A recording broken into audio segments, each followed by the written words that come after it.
大家好，我是 Debbie， 今天要跟大家介绍的是双皮带式输送机。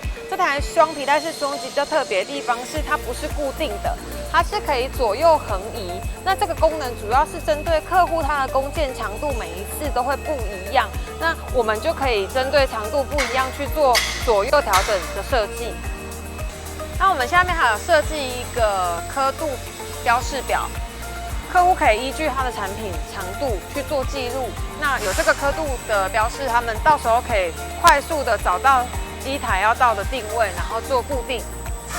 客户工件出料依序排列，等料到堆积到齐之后，我们的顶升机构气缸会上升。这边就是完整的一盘料。这个产线原本的制成都是人工剪料，那透过这样子简易的巧思设计，就可以让人员收料速度更快，然后更准确。以上是我们今天的介绍。那如果喜欢我们的影片，记得按赞、分享加订阅哦。我们下次见，拜拜。